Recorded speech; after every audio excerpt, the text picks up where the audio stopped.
I'd like to begin now by introducing our moderator. BJ Flagg, president of Nurenu Brand Marketing, is our moderator for today's event. BJ is a seasoned integrated brand marketing strategist with over 30 years experience in branding, websites, social media, and email marketing. She also owns Loop Inc., a print source right here in New Canaan. BJ, the virtual floor is all yours. Awesome. Thank you so much, Anthony. I appreciate you doing that. What we're finding is a lot of the people here are really wondering what are the incredible creative directions that are going on right now in social media and in email marketing. And one of the things we'd love to bring to you today during this crisis is a number of examples and great things that people are doing, things we've been seeing, and also just some innovative and inspirational things that we think will help all of you today. The companies that reach out to their customers on the web, which is one of our big things, really do a lot of being able to draw people to their website by using social media and email marketing. This has been, you know, the traffic to people's websites has been all over the place. If you're one of those companies that really informs people and has some really incredible ideas, you're getting a lot of hits. You're getting a very busy site. Other people whose sites might be a little bit quieter are not as much. Greg, I know you and I both have mirrored businesses, and I'm sure you're finding that too, that a lot of websites are getting varied traffic at this time. Absolutely. Yeah. And it's it's important to know to look at if you have Google Analytics installed on your website, which you should have some kind of tracking software. So you don't want to guess, you want to look at the data. Yeah, exactly. And I think that a lot of the companies are, you know, at that certain point where they're scrambling to offer so much to their customers, be it, you know, through e-commerce, online offerings, anything that they can do for curbside service, delivery, all different things. We're all pivoting and we're all looking to see what's out there, what can be done. Our panelists are all members of the various chambers, Darien Chamber of Commerce and the New Canaan Chamber of Commerce. Today we are lucky enough to have on the executive directors of the chamber, Susan Cater from Darien, and from New Canaan, Tucker Murphy. And we are excited that they embrace the call of communications and keeping us all informed, and also just reaching out to their members and unifying them and making sure that we all benefit from some of the amazing things that are being offered to the people in our communities. So without further ado, I want to kick off this great panel. And our first person is Corey Bundlenair. I'm not going to get your name right there. Lardinelli, that's fine. Lardinelli, love it. From Helen Hansen. She is the Director of Digital Marketing, and she is also the General Manager and buyer for Helen Hansen for 13 years. So she has over 25 years of experience in this area and is so knowledgeable about women's clothing, especially e-commerce, and everything that she can do to work in that retail space. She's doing a lot of good educating and things like that right now, but you do have some great ideas. Corey, give us some good ideas. Thank you so much for inviting me, first of all. For those of you that are not familiar with Helen Hansen and Darien, we've been in business for over 42 years. We are a premier destination for social occasion, casual wear, and accessories. And right now, as a retailer, I think we're all kind of feeling like, how are we going to get through this? And what is the light at the end of the tunnel? And what is the new norm going to be? And I feel like I've gone back to college with all the webinars and conference calls I've taken. But now is the time that we are closed. We've been closed since March 23rd. Okay. And you know, it's all about educate, educate, educate. And the three things, of course, that you've already talked about is social media, email marketing, and e-commerce. And just a few things about social media in town that I thought were innovative and really creative. Sipsters, who is a wine store in town, is doing a virtual wine tasting tonight, I believe. And then you have Rosie at Everything's Rosie that did a virtual fashion show. Amazing job. And then Helen Easton's also done quite a bit, but the one thing I want to touch on that had nothing to do with sales is we had a contest to send in your best picture of a cat or dog.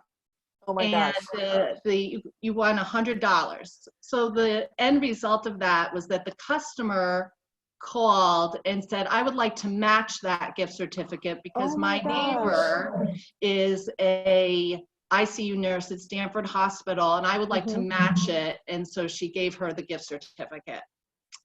So Oh, then you great. also, you know, it is amazing during these hard times to hear stories like that. And it's worth it, you know. Oh yeah. You know. And, you know, and I think that in retail, you really have to be creative. I remember, Greg, we were talking the other day about how in e-commerce, Helen Easton's been very creative. Oh yeah, especially over time. Corey and I worked together quite a bit, and we started. Remember when we started? Gee, was that 3 years ago, 4 years ago? And look where we are now. 5. Oh my Corey's gosh. becoming a techie, whether she realizes it or not. She's definitely a. And you know, and I think that you too have been doing some fashion shows of your own, Corey. Yes, we did do something on social media this week. I went into the store and kind of brought all my customers with me for a shopping spree and showed them all the great things and, you know, get out of your sweatpants and sweatshirts and, you know, step it up a little bit. Exactly. And have you done things in social media like, you know, are you offering curbside service and a couple of those other, you know, services? I have done a little bit of curbside service for sure. I've also mailed things out to customers. Oh, how great. So it is working. Yeah, definitely. You kind of have to be nimble right now. You can't be that specific, right? Oh my gosh. Whatever the customer needs is what we're going to do at this point while we're closed. Exactly. Well, let's move on to Meredith Bach. She joins us. She is works for Rand Insurance. She is the Director of Marketing and Business Development, and she's also the board president of the New Canaan Chamber this year. And she has a long history in luxury brand management, and she is, you know, if you know anything about Rand, it is an independent, largest independent insurance broker here in Connecticut. They service New Canaan, Greenwich, and Darien, and they have just an amazing ability to kind of customize their business solutions for all of us at this time. You know, Meredith's gonna share a little bit about business to business. So kick us off, Meredith. Thanks, BJ. First of all, thank you, New Canaan and Darien Chambers and the New Canaan Library for spearheading this program. I'm a proud member of both chambers, as well as Greenwich, where we have our, as BJ mentioned. Also, I just wanted to add, as the Director of Marketing and New Business Development, I'm also PR, communications, and the webmaster. So one size fits all here. So what I'll try to do today is talk a little bit about our target market, our audience, and how I have to customize my approach based on that. We typically work with high net worth or successful individuals and families, as well as businesses that need insurance. I also like to include realtors, attorneys, mortgage brokers as well, because their clients need insurance. So I have to work closely with them to help their clients and get business that way. Yeah. At Rand Insurance, as mentioned, BJ, we've been around for 80 plus years. And one of the things we like to differentiate ourselves from independence is focus on providing personal service and attention. Happens there, we typically like to host small lunches or sponsor events and high touch relationship building things, but that's really due in this environment. So pivot, as you mentioned. So I'm focusing on 3 areas right now: email marketing, which I'm going to talk very briefly on that because Greg's really the expert on that kind of thing. Social media, and of course, adding content to our website. In this new normal, the high touch service and value to our clients has to come through those 3 channels, really. For email marketing, Our goal is to provide timely use. We don't like to overload our clients. So I'm trying to stay on the typical pattern. We really only send out 4 newsletters a year, unless maybe we close the office during a snowstorm. Right. But we sent out 6 emails over the last 6 weeks. Wow. And they've included information about how we're operating our office, any insurance related news that might be helpful, things that the small businesses need help with, like the loan information, anything that might be helpful and thoughtful. We don't overload them, but the most important thing that we want to get across, contact us. So we've actually provided the staff names, emails, and direct lines, which we typically don't do because we have a receptionist who takes the calls and that sort of thing. So we use Constant Contact. There's plenty others out there to use, but we like to send to all of our clients, personal and business. Also really shown some value by segmenting our message to maybe just small businesses or business just New York based on a New York law that came through, that sort of thing. So depending on what we want to communicate, we get that message across. But we are seeing a really great open rate of about 50%. So we're excited about that. Awesome. Yeah. That's awesome. Social media, again, keeping it simple, using Facebook and Instagram. We're also on YouTube and LinkedIn, but I haven't really focused on that lately. I try to I have a reminder on my calendar once a week to post something on those social media areas.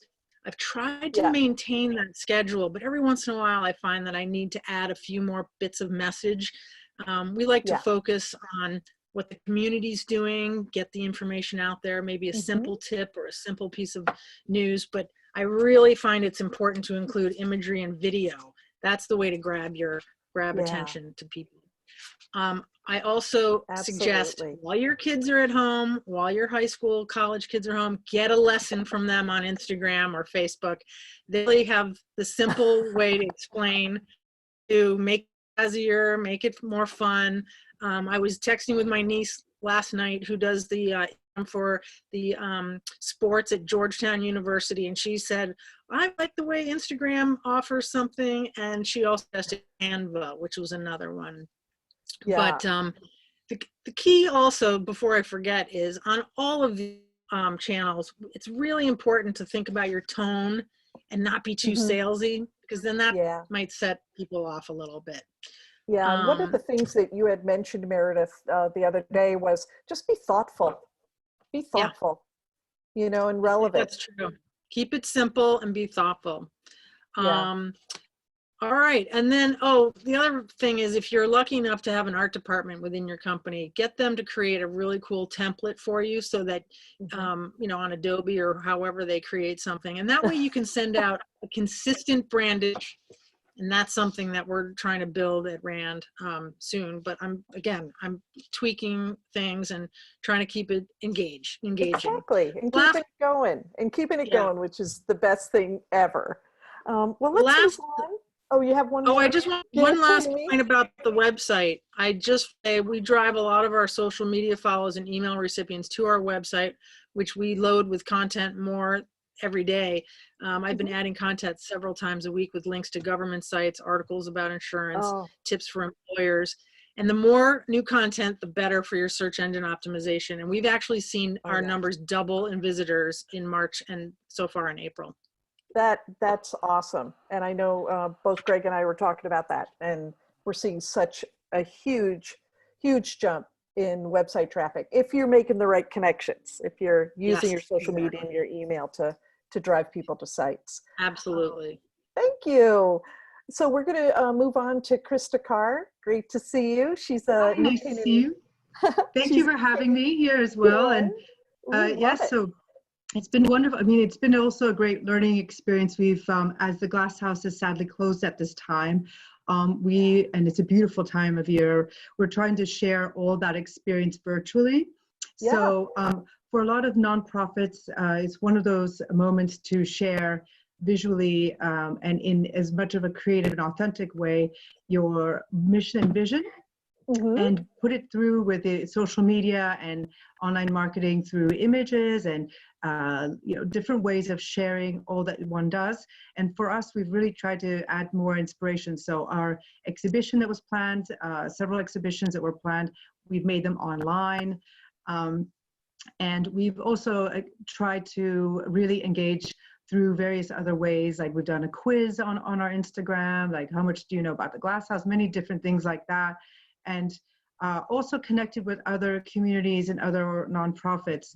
There's a large amount of forums now for especially museums, where today's Museum Sunshine hashtag, where you just give a little sunshine to another organization, saying you're thinking of them. And there are many other special days, this Earth Day coming up, where one can sort of engage with the community, like the pollinator pathway and so forth. So we've been thinking of creative ways of sharing this side of supporting the community is so important as best we can.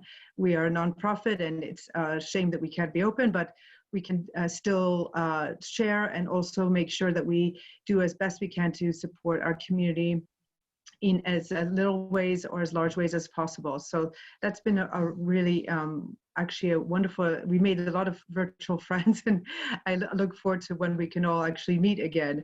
But it's been really interesting, and I've put together for after this some slides with examples of other museums have done that have been quite fun. Like the Field Museum had a little dinosaur run across the empty museum, or the Cowboy Museum has their guard tweeting, which is quite entertaining.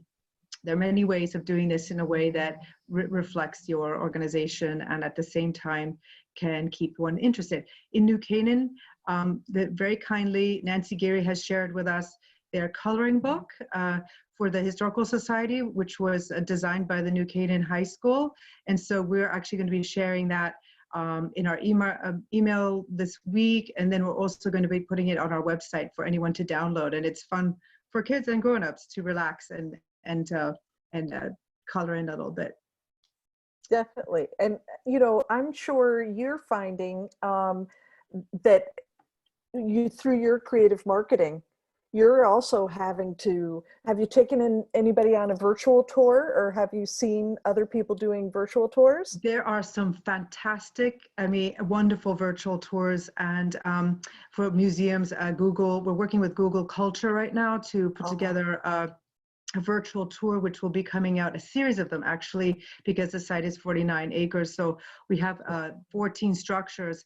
And so we're having the main buildings and the collections actually put together a virtual tour now. We happen to have the footage just finished, this big project, before this all happened. And now we're going to be launching it in about 3 weeks. So please stand by for that. It's going to be really exciting. But there's some amazing, and also great museum experiences, like the Frick has the cocktails with the curator on Fridays, and where you actually get to learn more about collections. There's so many amazing online experiences right now. Yeah.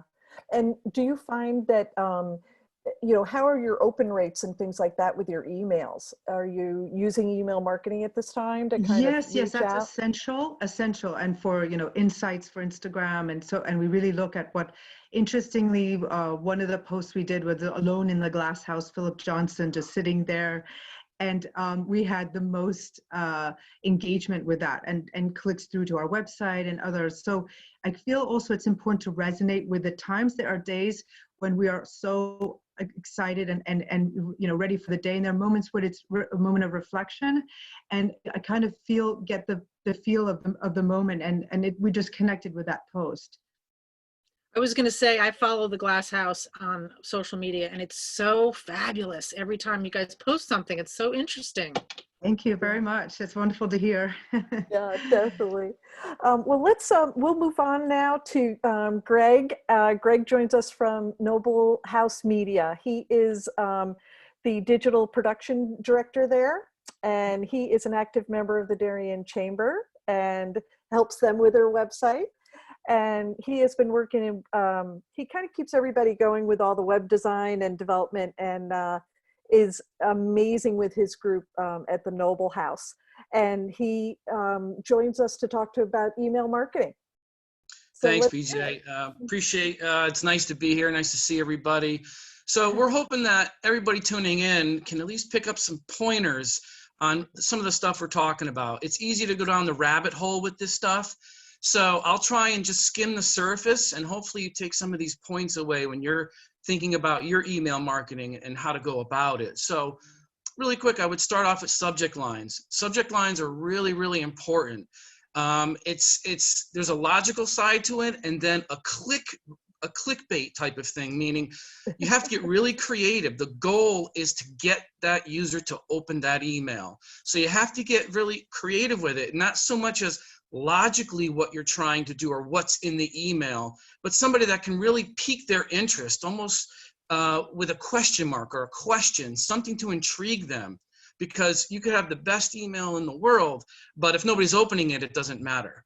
So really think about that. I would say also stay away from spam words. Very, very important. Spam filters have gotten a lot smarter over the past few years because email marketing has just been through the roof. Everybody does it. Everybody takes advantage of it. So you got to really think about, you can search online on Google, spam words subject line, things like that. And whenever you search on Google, be sure to type in the year 2020. Because if you don't, you might get an article from 2014 and it's not even relevant anymore. And if you're not paying attention to the new filters and the way spam works, you're going to defeat the purpose. So just be aware of that when you're doing some of those searches on Google. Also stay away from, you can also search, stay away from using like dollar signs in your subject line, 100% off, free. There's a little bit of a debate about using certain words like free and all that. Just be careful and do your research. Don't just do it, but do your research on that. Very, very important. Also, times for sending. So pre-corona, usually the best days are really Tuesday through Thursday.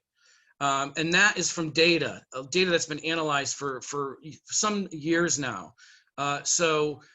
Tuesdays and Thursdays, Wednesdays are pretty good. It's from 9 a.m. to about 11 a.m. and 1 p.m. to 2 p.m. or 3 p.m. And that's generally speaking. Audiences are different. It depends who you're targeting, what your business is, your industry. Yeah. But just some things to think about. Yes, BJ, you had a question? And yeah, because I know you were saying, all of us have different types of business. We've got nonprofit, we've got retail, we've got B2B. It'd be great to hear from everybody to hear, what type of, when's their most popular day. Yeah, I typically have something Tuesday afternoons. I try to do it Tuesday afternoons. Yeah. And maybe I do kind of go into the Friday morning sometimes for a newsletter, but I only send out a few a year. That's it. Krista, what about you?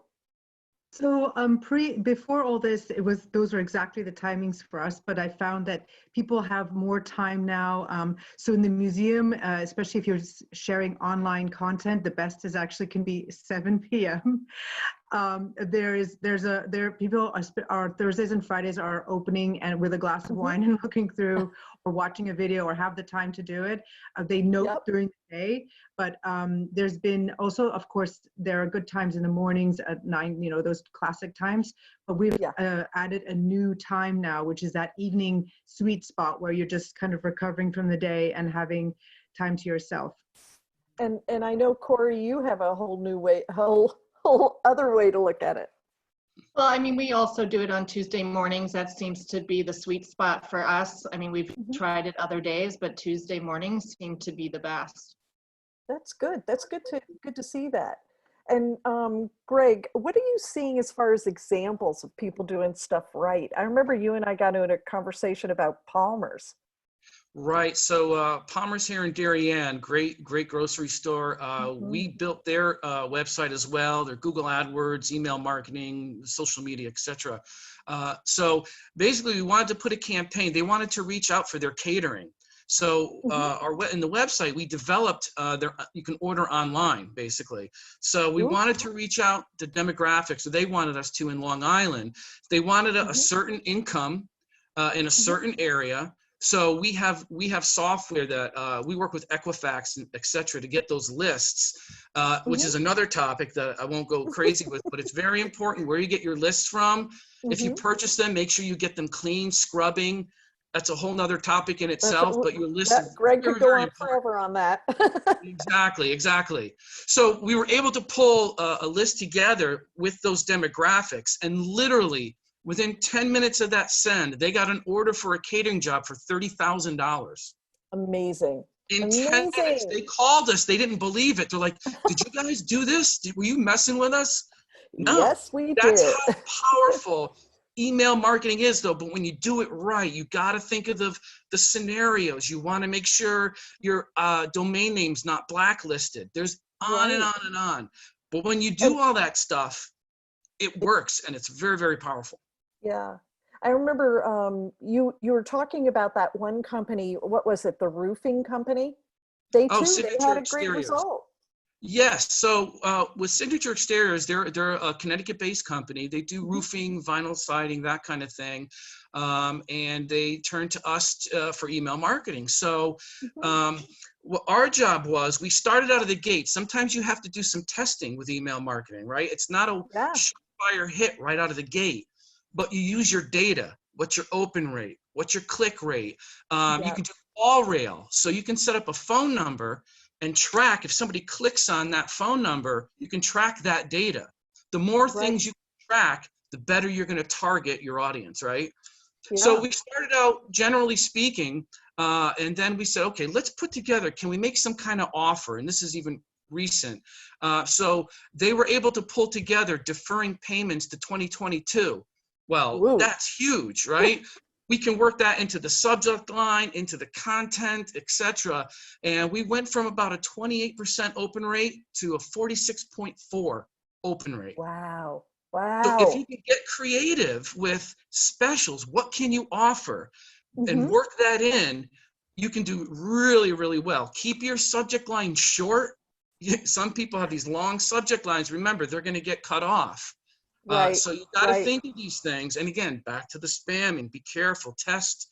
There's online email subject line testers. Again, back to Google, email subject line testers. See what comes up. Make sure they're relevant. They're not from 2014 or 2013. And use those tools. There's free things out there as your guide. And it kind of helps you direct your direction. It kind of navigates you a bit. Go ahead. I just had a quick, something that Greg said, which is very interesting, because we at Helen Ainson used to do a lot of print media, and we ended up testing it with a different phone number on those ads to see if they were still bringing in our business. And so every day from our e-commerce, we get phone calls every day. We tested this for about a year. Well, guess what? We no longer do print ads. Wow. Because nobody was calling print ads. And we used to invest a lot of money in that. So just based off what Greg said. Yeah. And Krista, what do you find? Does the Glass House use print?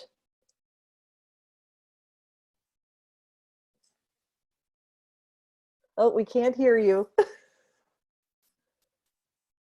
Sorry, we do print ads, for example, New Canaan Advertiser. I think that definitely is great for local.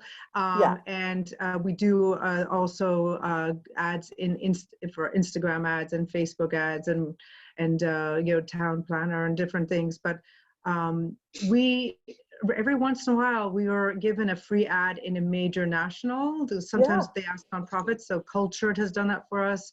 The Art newspaper, we're really grateful for that. But otherwise, we like something that one can click through and then actually, take action and buy a ticket or other action. Yeah, exactly. Meredith, what about your group? Yeah, we typically stay away from print ads. I was having a conversation with my friends over at Motley Media because we do an ad in the Welcome to Greenwich magazine that stays available for the year for people moving to Greenwich, for example. And she made a really good point that I think that it's very important to stay relevant during this time. You've got to continually get your message out because after, when it's all over and we're back to whatever the new normal might be, you won't be able to catch up. You need to keep moving forward and keep staying relevant. And she wasn't selling me an ad or anything, but she was just talking in general about being visible and having your brand be relevant. Yeah. One of the questions that's coming up in the feed is, what about direct messaging? You know, a lot of us are in our Instagram and Facebook, and we're starting to see the use of direct messaging so much more. Let's start with you, Greg. I mean, you know, what have you seen for your clients? What are you kind of helping them out as far as the direct messaging's going? Well, we've actually used some texting. We did some work for some local politicians in Stanford about a year and a half ago. So we were doing their social media, but they wanted to reach users even more so. And again, it comes down to having those really good lists, which we had phone numbers for. So we also duplicated that messaging via text, and it was hugely successful. Oh, I bet. I can imagine. You did very well with that. I think that question also was referencing direct mail too. Yeah, definitely. And I think, you know, if you think of all of what we're doing, are we thinking of direct mail, right? Is that something that we're actually thinking about right now? Corey, do you do any direct mail with your company, or? Well, we used to send sales or whatever was going on in the store to our customers, but we haven't done that in a very long time, now that we have this amazing list of emails that we've collected over the years. It's gold. Yeah, so the direct marketing is really not something that we do anymore. Right. Krista, I know that you guys do some, because you're kind of, you know, it's great for you to kind of connect with the community, but. Yes, we do. So we do, for us, it's maybe a little bit different model in the sense that we do send direct marketing out, and we get a pretty good turnout as far as responses, is because a lot of times we have to let everyone know we're open now, what's going on, and so forth. So it's been very useful for our short season, but also we do sometimes fundraisers. So it's been useful. Yeah, we do definitely more. We haven't tried the text messaging yet. Maybe I'll ask Greg for that help. Well, if you need some help, we'll talk. Okay. Thanks. Meredith, how about you guys with Rand? A little bit of direct mail. We typically do a beautifully created postcard, oversized. We might partner with some of our companies, Chubb or Pure, some that are very interested in digging into this high net worth market of Fairfield County. So we work with them on mailing lists and things like that. But we realize it takes not just one postcard, but multiple to get the message across. So we haven't really found that to be a real win for us. But we do experiment with that, and we try to do it once in a while. Another great question that just came up was about Facebook advertising. And I know for us for our clients, we like to combine Instagram and Facebook when we're thinking about promoted posts and boosting. So a lot of the things that we do is, how creative can we be with connecting to the right audiences? You can get so hyper local focused when you're doing things with Facebook and Instagram. Greg, what have you found with your clients? Are you seeing them stepping up their promoted posts at this time? Oh, absolutely. And we recommend it. Of course, it's based on your business, what you're trying to sell. Is it a service? Is it retail? Is it whatever? Right. But yes, absolutely. Again, if it's done right, if you have a really targeted audience, budget-wise too, you don't have to break the bank, and that's very, very important. It's very powerful for the dollars that you're spending. Yeah, oh, for sure. And and I know that with women's clothing, Corey, oh my gosh, you could get so specific with exactly who you're trying to reach, who that audience is, and really. So we've definitely tested it out. We tend to really focus on our website because it is driving business. So but I mean, that is something that maybe that's where the future is going to be for us, a little bit more than we have done in the past. We did just connect all our emails to our social media. So when we do a campaign, because we do have a very large email list. So it's in the works to maybe start doing a little bit more advertising on social media. Yeah, and that's good. That's like kind of the way to look at it. Does it all have to be done right now? No, it doesn't. Stay with your tried and true. We're now educating ourselves every day. Yeah, I do some Facebook boosts once a month typically, but I think, Greg, to your point, now's a really good time to do it because people are on their phones and computers all day long now. So you try to get your message across and gather some new followers and new clients. Yeah, and it's really hard to say what do you consider success for Facebook boost. I think the success is if you see that conversion path happening, that if you've directed them to something specific to Corey's point, are they going to that part of the website that you want them to go to? Krista wants them to be able to sign up for tickets when we're all back in action. There's just ways to kind of direct them. And I think that that's going to be the most important thing for sure. If anybody has questions, feel free to throw them into the chat. And we have some questions over here on Q&A too. So if you don't mind, I'm just going to go and reach out to a little bit there. So how are people reaching out to Facebook groups at this time?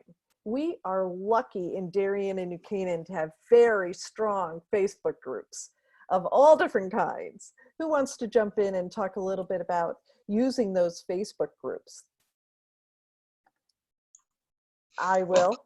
I'll say a couple things too. The more you can connect with those groups, the better. I mean, the greater your audience. I mean, just be careful, do a little research who you're connecting to, do your homework a little bit, but the more, the relevant ones and the better ones, the more you connect and make those connections, the more you're going to spread your message and your channels. Yeah. And yeah, I would agree with that. I typically engage, for example, in the moms ones, just as me, because then they know what I do for work, because I don't want to be a hard sell either, but I engage with them as a community member. Yeah, and I think, that's important because that's authentic. You're being authentic, and to be able to get in there and to be able to ask questions. Have you guys seen what South End is doing for curbside service and all that? Who's going to join me for dinner over at South End? Things like that. We're supporting our community, but you're also or that there's toilet paper at Costco. So hurry up. Yes. Yeah. Please. Or the Front Steps initiative, the New Canaan Moms Front Steps. That's really fun. I've signed up for that. Wasn't that really good? Yeah. And there's other groups that are like an entrepreneurial women's network.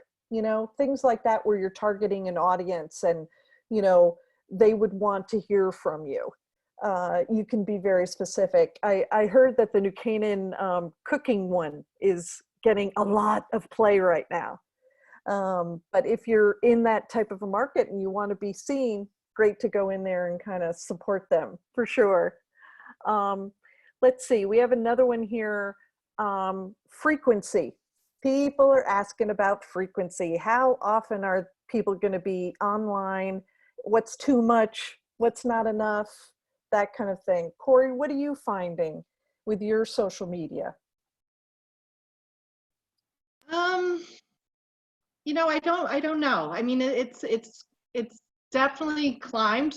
Whether I look at Facebook or Instagram, I'm definitely getting more followers. But I think it's still a work in progress for us. Yeah, and we have one client who is running a cooking show. She does corporate and private cooking lessons and has these incredible dinners where everybody is cooking and having a great time. Well, she can't do that right now in her showroom, for culinary works. So what she does is she cooks all day and all night on her Instagram. And it is so much fun to watch her. And she told me the day, I could tell you're paying attention, BJ, because you're mentioning things. So that's a wonderful way. You can't do exactly what you're doing, but she's doing a phenomenal job of reaching out to her base, and all of them are responding so well. So it's kind of exciting. We did get a question about how to advertise yourself in these groups. Yeah, that's a good question. You know, we were talking about the groups on Facebook and on Instagram, and on Facebook primarily. And, you know, LinkedIn, Meredith, in your case, occasionally you can use LinkedIn groups. But are we finding you really don't want to advertise in those groups? You don't want to be pushy, right? I agree. I think you have to be, as you said earlier, authentic and engage with them as a colleague or a mom to a mom kind of thing. Offer some suggestions or tips when somebody needs it, and then they can see you as a bit of an authority. But look for maybe those posts that are asking for some help with something, and then get to know people one-on-one. And that's, I think it's a slow way to go, but it's how you build those relationships, I think. Yeah. And in this time of these days, because we can't be connected in person, this is exactly the way to stay in touch with people. And you know what I'm finding too is you know, Greg, back to you about messaging and things like that. You know, on Instagram, it's all about the hashtags. It's what people are doing. You know, one of our questions came up. You know, I don't understand hashtags, and really, people are searching for things. You know, we're lucky to be in great communities, Darien and New Canaan. Put that onto your, you know, hashtag, you know, New Canaan CT, Darien CT. Somebody's going to search for that and want to know all those great businesses. I would say whatever you're searching on Google, just hashtag it. It's very similar. It's not as, I know it's confusing. Some people don't understand it, but think of searching on Google and it's kind of the same concept basically. Yeah. And you want to keep people engaged and put in, you know, ones that are relatives, you know, in relation to what you're talking about, so they can't be too far off. And not too many, right? You know, let's keep it down to less than 10 so that people don't wonder, is that all they're doing? I think that's really important point, right? BJ. I've seen people that do Instagram posts and there are 30 or 40 hashtags, and you've lost me. You've already lost me. Yeah. Yeah. And, you know, I think a lot of this, you know, when you're talking about video versus still, and stories versus posts, I see people, you know, some people are just stuck in posts and just are putting information in the post area when they've got this gigantic world of stories that they can put things in.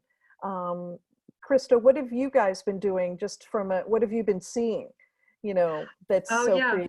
So there's so many wonderful things. There are a lot of videos, a lot of stories, quizzes, interactive kind of ways of getting people to, you know, just have fun, trivia. But I really have enjoyed seeing how the process behind people's businesses and getting to know their, you know, like Earth Garden, setting up the flowers, or South End building, you know, what do they do on their day off, or not, never a day off, but, you know, when they're, you know, like, and also it gives ideas. So like, we really want to help in a way. And then I watched how people are helping through curbside pickups or gift certificates or buying dinner for the EMS, things like that, the chamber help with. So it's really great to see the process can be shown in so many ways. Video is a great way to, you can also combine. I've seen, you know, stills with video. You have like several different kind of showing you through a whole theme of what you're doing. It's been really wonderful.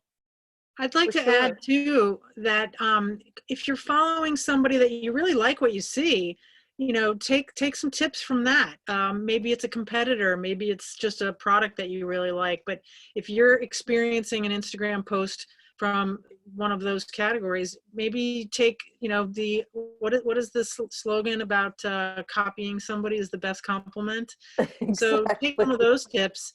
And then just going back to what I said earlier, if you have a young person in your house that's, you know, on their phone all the Instagramming and storying, get some lessons from them. It will make so much more sense. But, you know, if you don't have that in your house, Google and YouTube and all that really has some good stuff. I don't know if I want to find you over on TikTok, Meredith. Hey, Just on that note, also, we actually did a post on social media on 7 questions to ask yourself when you clean out your closet. And we got tons of responses off of that. And we also got tons of emails and then people calling to say, you know, if we clean out our closet, where can we donate?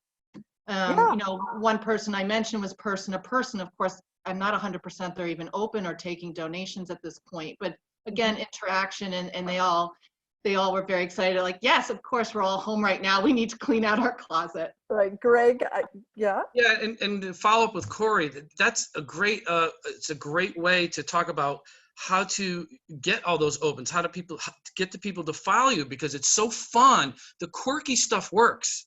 Don't be so serious all the time. I mean, of course, it depends on what you're talking about, but in general, some of the weirdest things get the biggest posts and shares.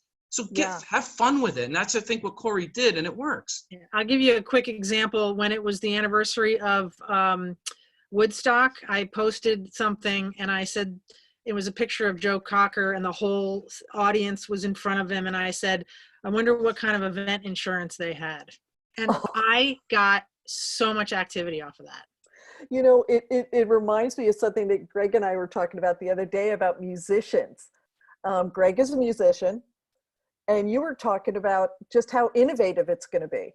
Sure. So basically, I've been in a band for a number of years, cover band. I've written original stuff and all that. But now it's like there is software out there where if you're in a band and each member is home, that you can kind of play real time and rehearse in real time from your house. The problem is there's a latency issue with your internet connection. So to send the signal out and back and stream one out, they haven't quite perfected that software yet. It can be done if you have an engineer, a soundboard, you know, it can be done and it is being done right now. I know there was a concert on a couple weeks ago, Elton John hosted it, and all these users from all their homes played songs and they did a concert online, and that's been happening more and more.